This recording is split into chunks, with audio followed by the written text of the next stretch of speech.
Ça t'intéresse de savoir c'est quoi les deux méthodologies de conseiller en insertion professionnelle et leur définition, tu es sur la bonne vidéo.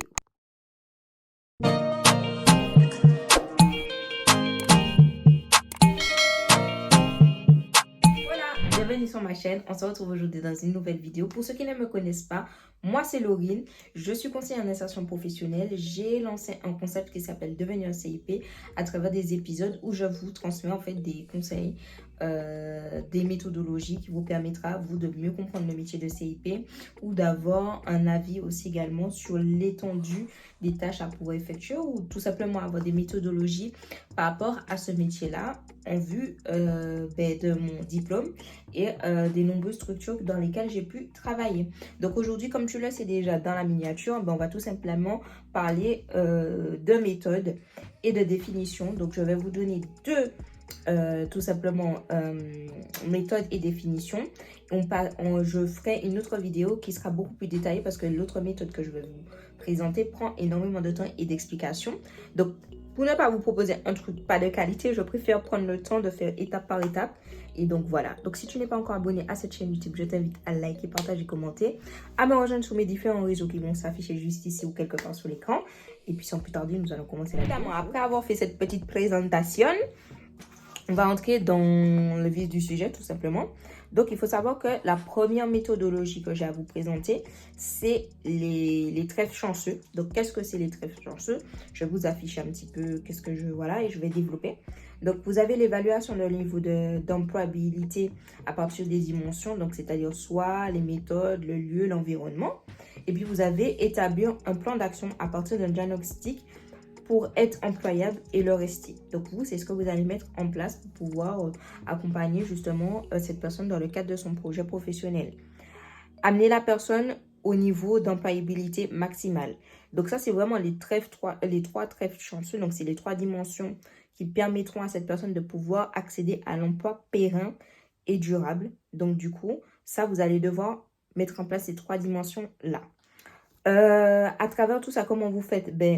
Évaluer le niveau d'employabilité à partir des dimensions, donc c'est-à-dire à travers l'entretien d'accueil ou le plan d'action, lui demander justement de pouvoir effectuer s'il faut des immersions, faire des recherches, établir des recherches, ça vous permettra déjà d'en savoir un petit peu l'environnement. Est-ce que l'environnement est serein? Est-ce qu'il y a des éléments qui pourront avoir un impact dans le cadre de son projet professionnel?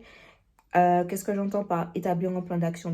Établir un plan d'action, comme vous le savez ou vous ne le savez pas, peut-être, on ne sait jamais.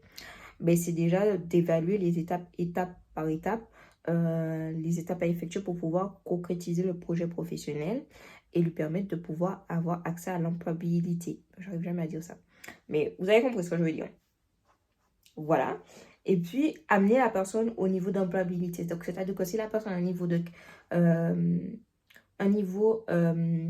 qualification moindre en accord avec son projet professionnel, ce serait peut-être plus l'orienter vers une formation qui lui permettront d'acquérir des compétences requises pour pouvoir avoir accès à cet emploi-là. Si c'est pas ça, c'est pouvoir définir vraiment son envie. Ça peut être faire une immersion, une PSMP, qui lui permettrait de pouvoir avoir un avis fixe. Vous voyez ce que je veux dire ou pas? Voilà. Donc, c'est vraiment ce qu'on entend par les trèfles chanceux. Et puis, il y a aussi également l'ADVP. Donc, pour ceux qui ne le savent pas, je vais comme revenir sur quoi c'est ADVP. Donc, ADVP, c'est activation du développement vocationnel et personnel. On va y arriver? On va y arriver. Donc, du coup, c'est dans un premier temps, vérifier le temps que la personne se fixe pour atteindre son objectif. Explorer son environnement et les dimensions soit en parallèle. Analyser les éléments découverts pour en dégager des pistes professionnelles. Ça peut être analyser les éléments, vérifier les pistes ou choisir et planifier. Donc, on est toujours dans le plan d'action si on suit la chronologie. Proposer des PSMP ou des immersions, comme j'ai pu dire. Échanger auprès des expériences vécues de façon à mettre la personne accompagnée, intégrée les éléments au niveau constructionnel. Donc, qu'est-ce que j'entends par là? C'est-à-dire que déjà, prenons en compte ce que la personne a pu faire en amont et lui demander ce qui a pu être positif ou négatifs dans le cadre de ces expériences-là, ou quels sont les éléments qu'elle ne se verrait plus du tout faire dans le cadre de son nouveau projet professionnel. Donc, c'est vraiment ça, un petit peu. Voilà, donc les méthodologies sont mises en place. Je tenais juste à revenir un petit peu sur ça. Les méthodologies sont mises en place justement pour ne pas léger le moindre petit élément qui pourra avoir un impact par la suite. Donc, bien évidemment, on n'est pas maître du temps, on n'est pas maître du destin. Néanmoins, de pouvoir prendre en compte tous ces éléments, ça permet aussi de proposer un meilleur accompagnement à cette personne qui pourrait justement, après, nous, on est là pour anticiper. Tu vois, on est là pour anticiper les éventuels imprévus qui pourraient avoir un impact dans le cadre de son projet. Donc, ces méthodologies sont là pour prendre en compte la personne, prendre en compte ce qu'elle souhaite, être vigilant sur les moindres petits détails qui pourraient avoir un impact plus tard. C'est vraiment à travers ces méthodologies-là de pouvoir justement ajuster. Parce que chaque personne est différente et vous verrez que vous pouvez avoir un premier entretien où la personne est très dynamique et ça vous met dans une dynamique. Et puis vous avez une autre personne tout de suite après qui est vraiment dans un mood beaucoup plus... un peu plus démotivé, où là, il faut donner. Donc, comme j'aime bien dire, le métier de CIP, ce n'est pas un métier physique, mais ça reste un métier mental. Et si on ne sait pas prendre un certain recul ou souffler, ben, ça pourra avoir un impact sur vous, sur votre santé. Ça, j'ai bien fini par le comprendre après des années. Mais il a fallu, voilà. Donc, moi, toujours dans cette prévention, prenez le temps nécessaire de pouvoir vous renseigner sur les éléments.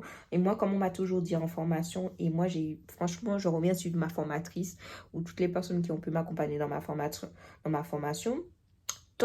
Si tu ne te sens pas bien, tu ne touches pas une personne.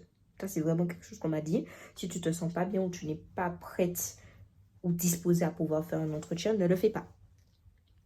Donc, moi, ça a pu déjà m'arriver en poste, quand je venais de commencer, donc ça fait un peu longtemps, mais je me sentais pas bien. J'ai quand même voulu faire l'entretien et j'ai dégagé des mauvaises énergies et ça ne me ressemblait pas. Donc au prochain rendez-vous, quand on s'est revu la personne, elle n'a pas compris le contraste entre moi la dernière fois et aujourd'hui. Donc vraiment, si vous sentez que vous ne vous sentez pas bien, ne le faites pas. Voilà, donc c'est vraiment pour revenir sur ces éléments-là. Je vais vous filmer aujourd'hui une autre méthodologie.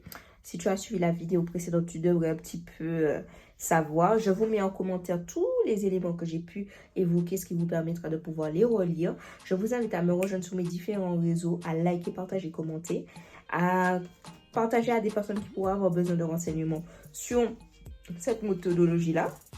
Et puis moi, je vous fais des énormes bisous, toujours 3 bisous, c'est toujours la règle.